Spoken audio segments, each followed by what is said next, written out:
சிவகங்கை மாவட்டம் திருப்பத்தூர் அருகே பிள்ளையார்பட்டி பகுதியில் நெடுஞ்சாலை அமைக்கும் பணி நடைபெற்றது. இதில் பிள்ளையார்பட்டி மருதங்குடி பகுதியை இணைக்கும் மேம்பாலம் அமைக்கவில்லை என நாம் தமிழர் கட்சி கண்டன ஆர்ப்பாட்டம் அறிவித்திருந்தது.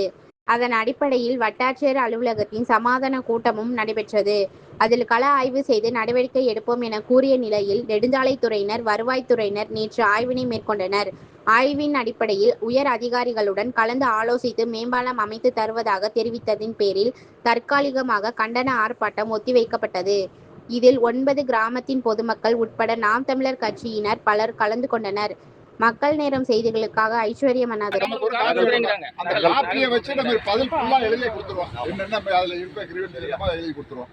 அந்த இதையும் அந்த போற பாதை அடைக்க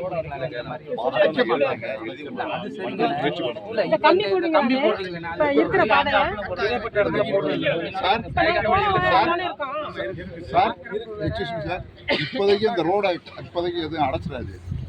நாங்க ஏறி இப்போதைக்கு அடைக்க மாட்டாங்க. ரோடு ஓபன் பண்றதுக்கு அடுத்த மாசம் ஓபன் பண்ணுவோம். அப்ப அப்படியே இருந்துச்சு நிறைய ஆக்ஷன் நடக்கும். ஆமா, இப்பவே நடந்துட்டு இருக்கு. இப்பவே நடக்குது. அதுக்குள்ள பாலம் போடுறதுக்கு வழியை பாருங்க. அடுத்த மாசம் ஓபன் பண்றீங்கன்னு வச்சுக்க. இருங்க, ஓபன் பண்றீங்க. நாங்க இப்படி போய் இதுல திரும்பி எங்களுக்கு ஒரு தீர்வு இல்லாம அறவுரையா வச்சிருக்கீங்க. அது எப்ப போடுவீங்க? அதை எப்ப நீங்க போட்டுட்டு இதை ஓபன் பண்ணிட்டு முடிச்சுட்டு தான் இதை க்ளோஸ் பண்ணுவோம். ஆமா, அதை சொல்லுங்க. நீங்க இப்ப இது சைடு ரோடு சரி பண்ணிட்டு தான் அந்த ரோடு சரி பண்ணாம எப்படி நீங்க எங்க போவோம்? ஸ்கூல் பஸ் எல்லாமே அதுலதான் வருது. இந்த காரைக்குடியில இருந்து 7 ஸ்கூல் பஸ் அதுல வருது. மவுண்ட் சியோன் இங்க தெங்கரையில இருக்கு. அதுல இருந்து பிள்ளைகளை ஏத்திக்கிட்டு போகுது.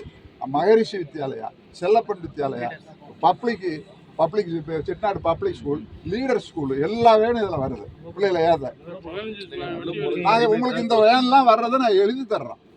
கொடுங்க, எழுதி கொடுங்க. ஆமா, 8 கிராமத்துல இருந்து ஸ்கூல் பிள்ளைங்க பிள்ளையார்ல வெயிட் பண்ணிட்டு பஸ் எடுத்து போகுது. சரிங்க, மேக்ஸிமம் முயற்சி பண்ணுவோம். வாங்கி தர முயற்சி பண்ணுவோம். Thank you sir. தேங்க்யூ.